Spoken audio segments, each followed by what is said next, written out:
Le maire d'Obala s'indigne sur le comportement du ministre des Travaux publics devant le SGPF Ferdinand Ngongo.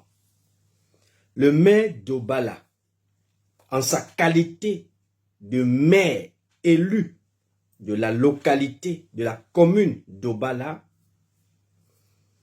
s'indigne contre le ministre Emmanuel Nganou Djoumessi, ministre des Travaux publics, devant Ferdinand Ngongo. Peuple camerounais, je fais cette sortie pour donner mon avis sur cette vidéo qui fait honte à notre pays et qui, depuis bientôt quelques semaines, circule sur les réseaux sociaux, où l'on peut voir tout un maire de commune élu du peuple se placer devant Ferdinand Ngongo, se placer devant Emmanuel Nganou Djoumessi, se placer éventuellement devant des proches collaborateurs du président Biya pour réclamer ce qui lui est de droit en sa qualité de maire élu du peuple. Ceci de façon pathétique. Avant de donner mon avis sur cette sortie, je voudrais d'abord, peuple camerounais, revenir sur deux récentes impostures que nous avons fait face à travers les différentes sorties du SGPS ces derniers jours, notamment du côté de Douala, y compris du côté de la région du Sud, où il a d'ailleurs effectué des déplacements respectifs dans le cadre d'une campagne pour le FDPC qui semble toujours être à ce jour déguisée en visite de travail. Nous avons, après avoir démasqué et mis à nu une imposture orchestrée du côté de Douala, en clochardisant un certain nombre de citoyens camerounais inconscients en ce moment donné, notamment un certain Willy Kenyé, qui est présumé représentant des mototaxis du côté de Douala, et qui d'ailleurs milite pour le compte du FDPC en tant que, premièrement, militant, deuxièmement, chargé de mission au sein de ce parti politique, avec pour seul objectif d'abrutir ses frères Benskiner et de laisser passer autant d'impostures, quel que soit le nombre ou alors la qualité des rencontres effectuées par ce parti politique dans la capitale économique du Cameroun. Au cours de la descente de Ferdinand Ngongo du côté de Douala, il y a de cela quelques jours, c'était le week-end dernier, il a d'ailleurs pris la peine de laisser passer une horrible imposture à travers les médias télévisés, notamment la CIATV, notre chaîne nationale, qui est d'ailleurs prise en otage depuis bientôt plusieurs années, disons près de 43 ans de règne, parce que étant essentiellement au service de ce régime qui, en ce moment donné, reste et demeure un frein pour le développement de notre pays.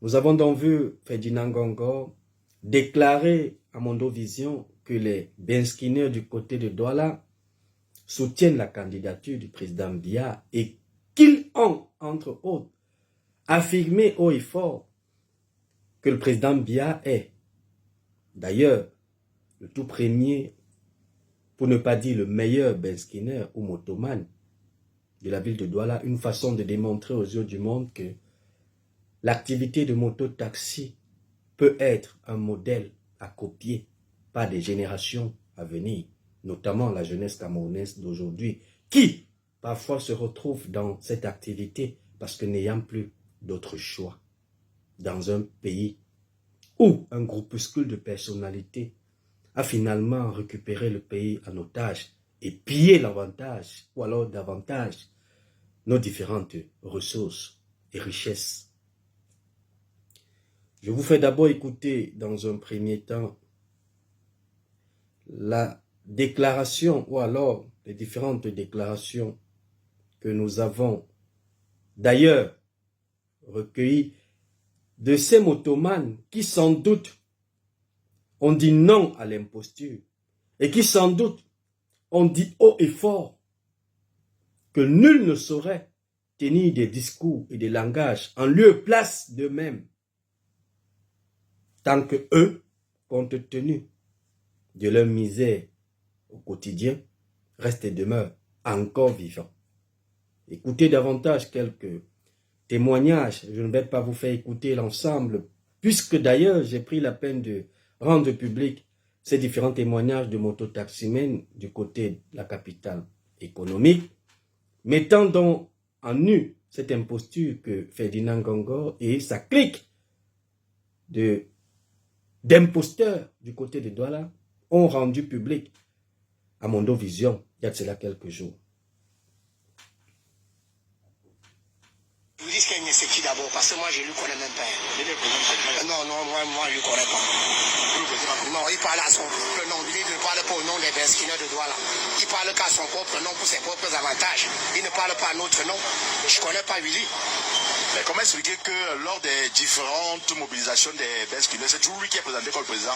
Qu'est-ce que vous voulez que nous on fasse? Si c'est lui qu'on choisit pour aller là-bas parler, nous on va faire comment? Puisque c'est lui qu'on choisit pour aller là-bas parler. Je ne sais pas, vous faites comment? Il fait alors comment pour être là-bas, Equinox, ou en tout cas toutes les télévisions qui parlent, il fait comment pour être là-bas? Nous, on ne se reconnaît pas en lui. Donc, tout ce qu'il dit là-bas, c'est pour lui. Nous, là, nous voulons le changement. On en a marre de ce qu'il raconte là-bas. C'est un mendiant. Il cherche son vin. Je ne le connais même pas. Je ne le connais même pas. C'est un Bensikiner quand même. C'est un Bensikiner, mais comme moi, monsieur Bensikiner. Oui, donc celui-là, c'est un affamé. Il dit qu'il soutient Pombia. Qui soutient Pombia pour lui là-bas? Chacun fait son choix. Nous, on ne le connaît même pas. Non, mais c'est pas par hasard qu'il a été choisi, non. C'est parce qu'il s'est toujours présenté comme le président du syndicat. Pourquoi vous, si vous contestez le fait qu'il soit président de votre syndicat, pourquoi vous n'allez pas aussi sur les antennes et dénoncer cela? Mais il y a plusieurs syndicats. Il a son syndicat à lui. Peut-être qu'il n'a pas beaucoup de membres dans son syndicat qui veulent maintenant prendre tous les Bensikiner pour faire pour lui. Nous, on ne le connaît pas. Il y a plus. Moi-même, j'ai mon syndicat, moi. Pourquoi mon syndicat n'est pas là-bas? Il a faim. Peut-être chercher un petit, je ne sais pas quoi, le nom, quoi que ce soit. Nous, on ne le connaît pas. C'est un affamé. Mais on l'a souvent vu auprès des autorités de la ville, notamment le gouverneur, les préfets. Lorsqu'il y a mobilisation des Beskineurs, par exemple, c'est toujours lui qui est aux côtés des autorités. Ce n'est pas anodin quand même, non? Mais j'ai dit tantôt, il cherche ce qu'il va manger, non? Hein? Pourquoi ils ont annulé le choisissement du camp pour aller s'accoster derrière le supermaire?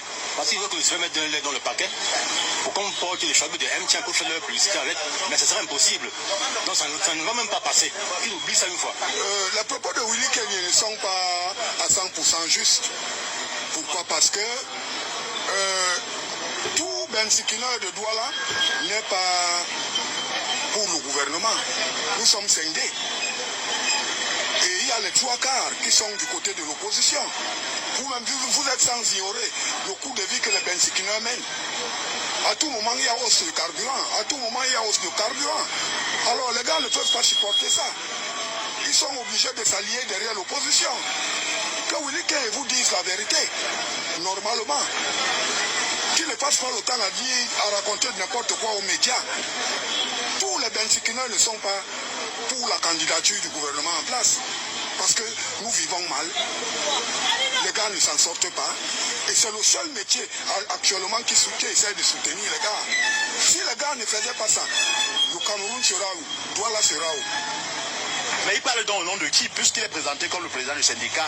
Ça veut dire que vous n'avez pas désigné, vous n'avez pas élu comme votre président? Il est président de son syndicat. Il n'est pas président de la fédération syndicale. C'est-à-dire quand on parle de la fédération syndicale, on reconnaît une fédération à Yaoundé qui est dirigée par M. Bertin. Ici à Douala, présentement, nous n'avions pas encore une fédération de syndicats. Bon, je ne connais pas qui lui est désigné comme responsable des syndicalistes à Douala. Monsieur William Kenya est président du syndicat national. Il n'est même pas en collaboration avec les besquineurs sur le terrain. Et il n'ose faire des trucs qui n'ont même pas de sens. Dans ma position où je me trouve, je ne vois pas dans quelle importance je peux aller vers le président, puisque je suis à 43 ans de moto sans évolution de ma vie, et qu'ils sont là pour piller le pied de gauche à droite. De mon côté, je souhaite que M. Kemi n'est pas resté encore loin dans la bourse et réfléchir mûrement avant de revenir sur le terrain par n'importe quoi. Que M. syndicat ne sert à rien. Les syndicats doivent comprendre, doivent savoir ses enfants, doivent venir vers ses enfants pour une collaboration avant de passer les décisions. Ne peut pas aux médias répondre n'importe quoi parce qu'il est président du syndicat, non. C'est de ma part, de ma position.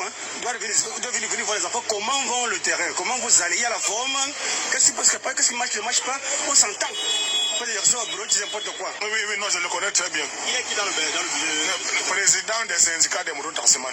Ça veut dire que c'est à son nom, le nom des Benskiner, de Douala, qu'il a exprimé sa motion de soutien à la candidature du chef de l'État en 2025. Il a dit, vous l'avez suivi également, que les Benskiner de Douala soutenaient la candidature du président Paul Biya à l'élection de 2025. On voudrait juste savoir, est-ce que vous reconnaissez justement ces propos-là?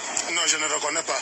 Comment ça? Lui seul, c'est là où ils sont avec. Parce que moi, en tant que Benskiner, donc, cette soutenance-là, ça ne me concerne pas. Mais il a parlé au nom des Benskiner, non? Non, c'est lui seul qui connaît. Qui lui a demandé, il a concerté qui? Il a parlé au nom des Benskiner par sa propre conviction personnelle. Il allait s'asseoir, réfléchir, aller donner son avis peut-être pour ses intérêts personnels. Parce que je ne reconnais pas cette déclaration. Donc je l'ai suivi, ça m'a aussi amusé. Donc, vous le reconnaissez quand même comme président du syndicat? Je le reconnais parce qu'on m'avait aussi présenté. C'est tout. Pas que je le reconnais parce que je l'avais voté quelque part. Parce que s'il faut vous le voter, je ne peux même pas le voter. Je le reconnais parce qu'on m'a une fois obligé que le voilà votre président. Donc je n'avais même pas le choix. Je suis aussi arrivé, on a dit que voilà le président. Je connais l'élection, c'était lui. Maintenant, il dit que les Benskiner soutiennent. Bon, d'accord, les Benskiner, je ne suis pas dedans. Parce que je ne suis pas dans cette déclaration. Je soutiens les élections. Et je soutiens mon candidat que je garde encore. Je ne peux pas dire que je le reconnais comme président du syndicat parce que moi je suis un ancien dans la moto et tout ce que je dis, lui quelqu'un qui parle à son nom personnel parce que à ce que je sache, moi je n'ai pas encore vu cette déclaration. C'est vous qui me dites cela. Et si c'est le cas, moi je ne serais pas vraiment d'accord parce que vraiment vu ce que nous endurons dans ce métier quoi. Nous sommes dans un métier où on risque la vie à tout moment, on n'a jamais eu le soutien du gouvernement sur rien. L'urbanisation c'est zéro, rien ne marche ici là. Donc moi je ne sais pas sur quoi lui se bat pour dire qu'il soutient la candidature. Moi, peut-être lui soutient même nous. Moi je ne sais pas, moi je ne peux pas. Moi je souffre trop pour dire que moi je me suis enrichi sur la liste électorale. Je veux aller voter pour essayer que les choses changent aussi. Au moins je suis dans un pays où je ne peux pas sortir de...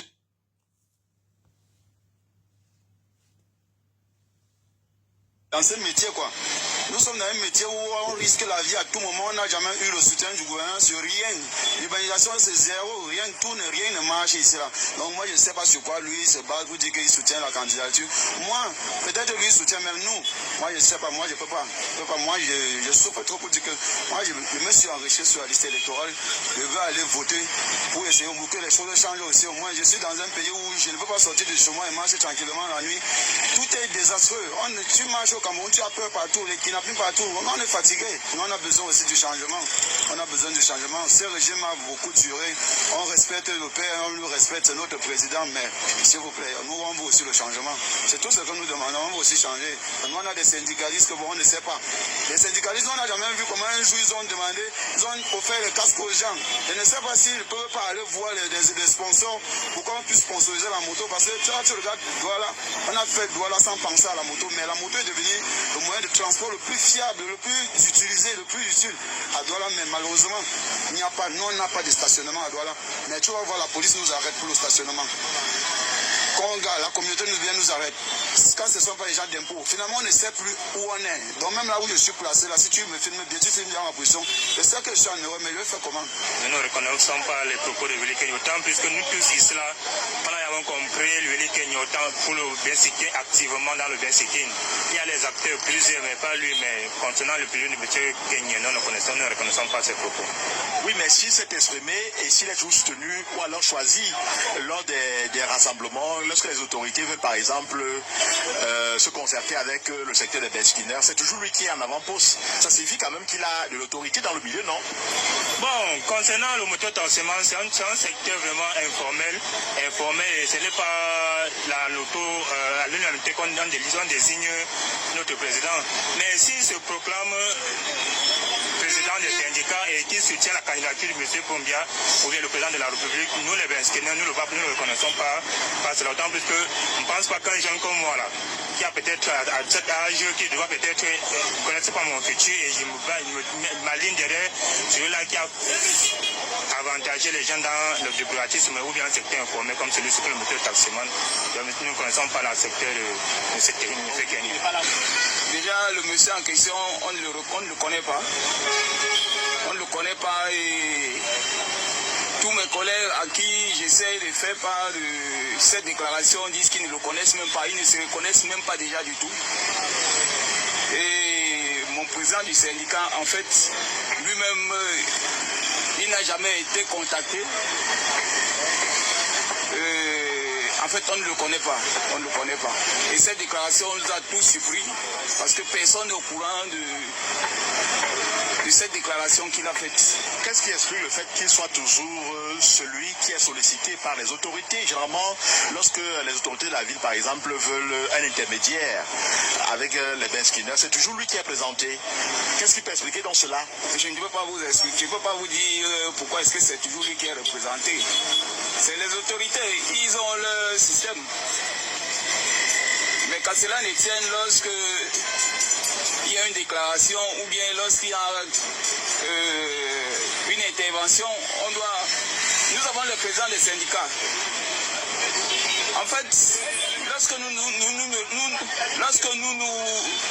reconnaissons lors d'une déclaration, c'est à partir du moment où nos présidents des syndicats sont représentés. On sait que c'est eux qui portent nos voix. Parce qu'on ne peut pas prendre 1000 Beskiners et vous interroger ou avoir votre avis. C'est celui qui est votre représentant, qui est le président du syndicat, qui porte vos voix. Si une personne se représente comme président des syndicats, de quel syndicat? Et déjà il n'a pas donné le nom de son syndicat. Mais il n'a pas qualité. Il n'a pas qualité de parler au nom de moto. Parce que, comme vous pouvez le constater, les motos ont les secteurs. Il y a plusieurs syndicats de motos. Déjà pour commencer, il y a plusieurs syndicats de motos. Et la plupart des temps, lorsque le gouverneur avait réunion avec le syndicat, ce n'était pas un seul président. C'était l'ensemble des présidents des syndicats de motos. Et c'est à partir de là que ces présidents venaient rendre compte chacun dans son département de ce qui avait été arrêté. Bon, si quelqu'un se présente comme président des syndicats des motos, mais c'est de quel syndicat il s'agit? Vous avez pu faire la remarque. Tous les Beskiners qui se sont exprimés à notre micro se désolidarisent des propos tenus par Willy Kenyé. Chers compatriotes, tel que vous l'avez écouté de façon respective, les déclarations de nos compatriotes qui sont en ce moment donné, pour certains, contraints d'exercer dans ce métier parce que n'ayant pas d'issue, n'ayant pas d'autres issues, tout simplement compte tenu des réalités propres à notre pays. On peut bien constater que le SGPF Ferdinand Congo, encore une fois de plus, s'est retrouvé dans un premier temps trempé dans la boue par ses collaborateurs du côté de Douala et qui par ailleurs ont permis à un individu qu'on appelle Willy Kenyé de se placer comme porte-parole des Beskiners afin de laisser passer une imposture qui se résume tout simplement à une motion de soutien déguisée qu'ils ont voulu adresser à la candidature du président Biya, tout en étant conscient de ce qu'aucun Benskiner conscient en ce moment donné ne peut oser s'égarer en allant voter pour le président Biya en 2025, notamment en octobre.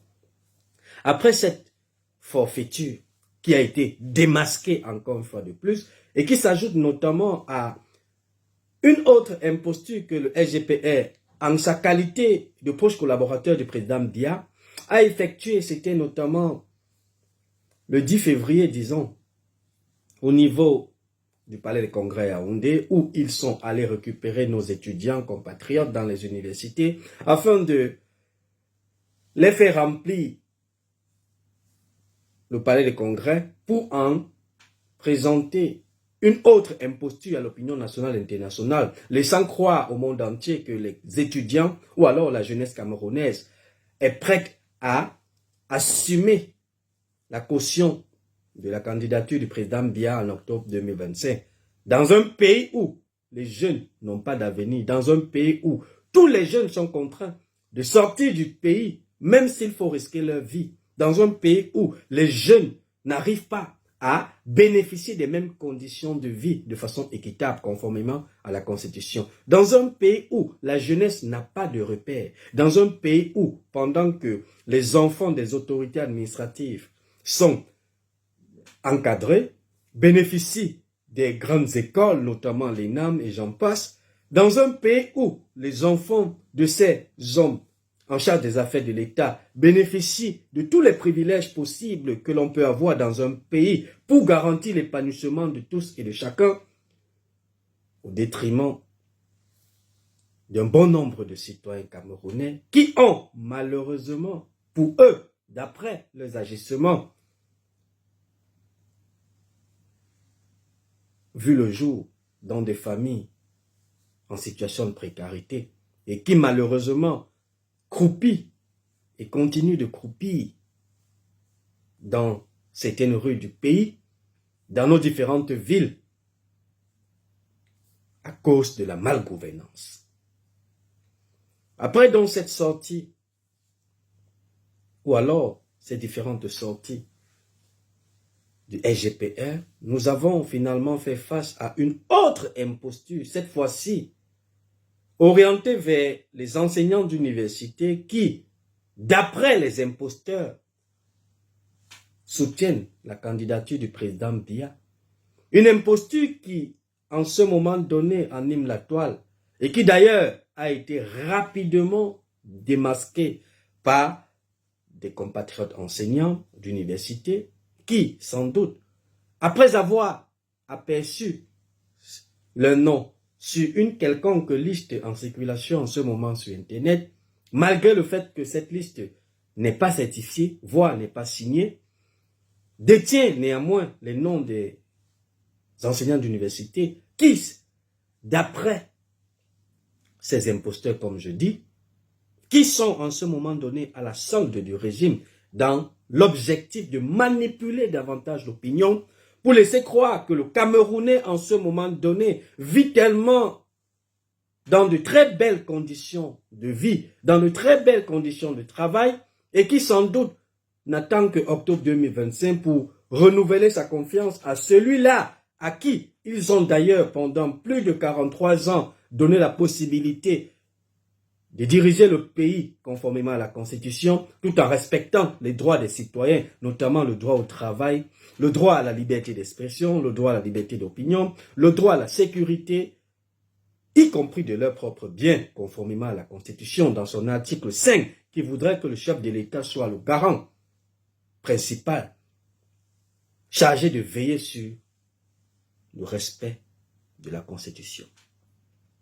Les enseignants dont ont démasqué cela, raison pour laquelle je vous fais écouter le témoignage d'un confrère, d'un compatriote enseignant qui rapidement a mis à nu cette imposture et qui d'ailleurs semble être une imposture de trop, orchestrée par les membres de ce régime tapis dans l'ombre qui au quotidien ne militent que pour détruire davantage notre pays en ternissant son image.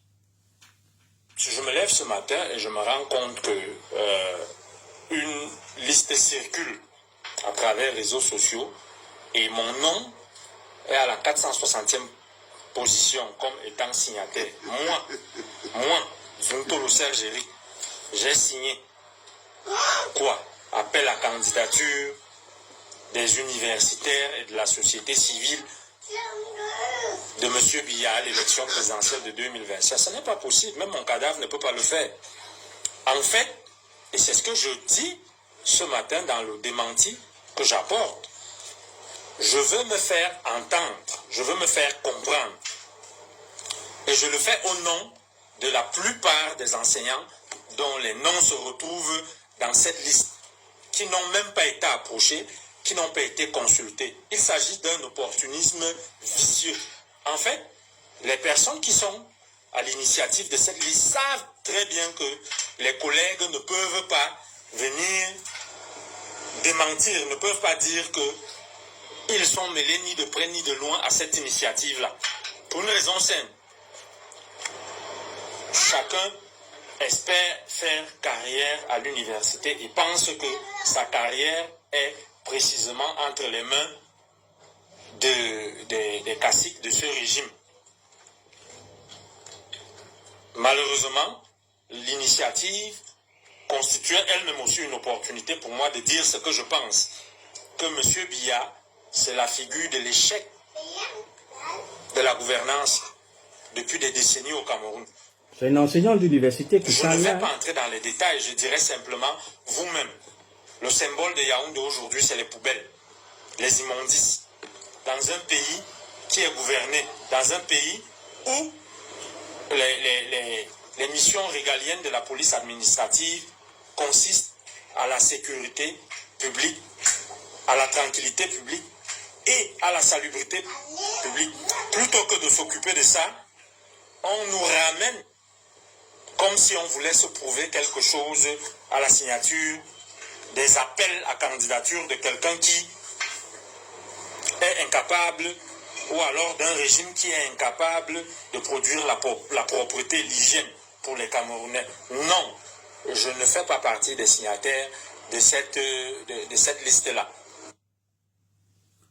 Vous avez écouté, peuple camerounais, chers compatriotes, chers abonnés, les déclarations de l'enseignant, du compatriote camerounais qui, en ce moment donné, est également victime de cette imposture, qui d'ailleurs est rendue publique par un cabinet noir, notamment, qui a osé récupérer les noms de nos enseignants d'université au Cameroun et de faire publier ces noms sous le prisme d'une quelconque motion de soutien à la candidature du président Biya, ceci dans l'objectif de manipuler l'opinion nationale et internationale.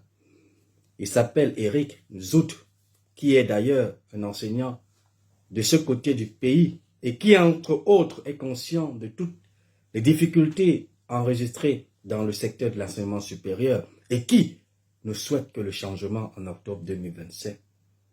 On peut donc finalement conclure notre sortie de ce jour, peuple camerounais, à l'égard de la thématique dont j'ai bien voulu prioriser dans cette sortie, mettant en avant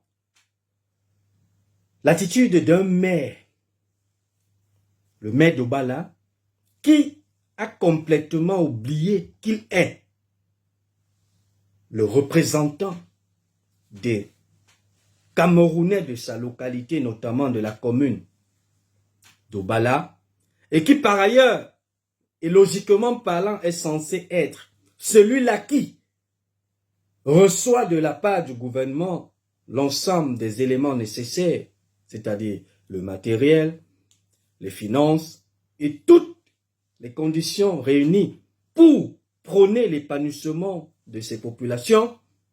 Monsieur le maire d'Obala, qui est censé, conformément à la structure d'un pays qui fonctionne sous le prisme des lois, recevoir des subventions pour mener à bien ses projets et qui finalement, parce que ayant eu la malchance de militer au RDPC, s'est finalement retrouvé en train de perdre complètement sa lucidité vis-à-vis de Ferdinand Ngongo afin de se placer comme un mendiant en sa qualité de maire. Je vous fais écouter d'abord la sortie de monsieur le maire face à Ferdinand Ngongo et au ministre Emmanuel Nganou Djoumessi des Travaux publics.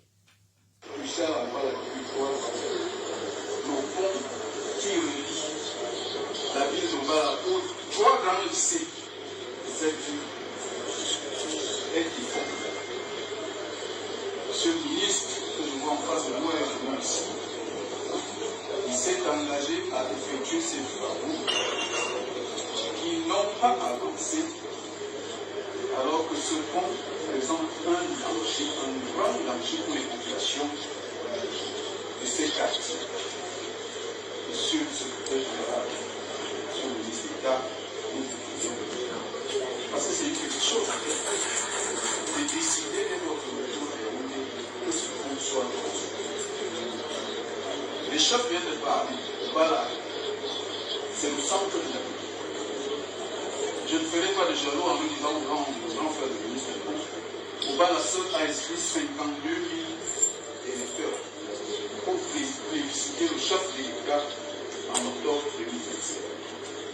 Qui dit mieux, monsieur le ministre, donc, la mairie, donc, au moins ce coup, qui ne coûte même pas 200 millions. Monsieur le ministre, vous avez encore du chemin. Ramsey rassuré et rassurer le président pour lui dire notre soutien et les personnes.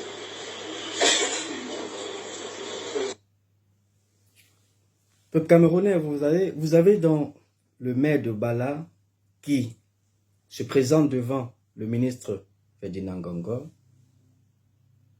y compris les proches collaborateurs chargés de mission au niveau de la présidence de la République, y compris le ministre Emmanuel Nganou Djoumessi.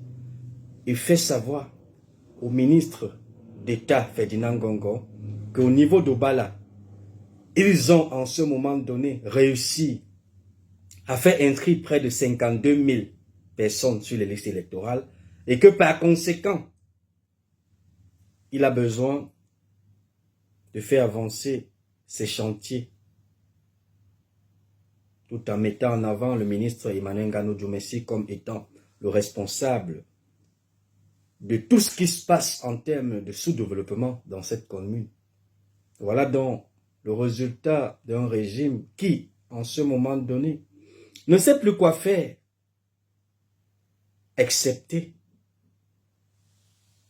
de transformer les élus en des mendiants, excepté de faire confondre complètement les rôles des uns et des autres.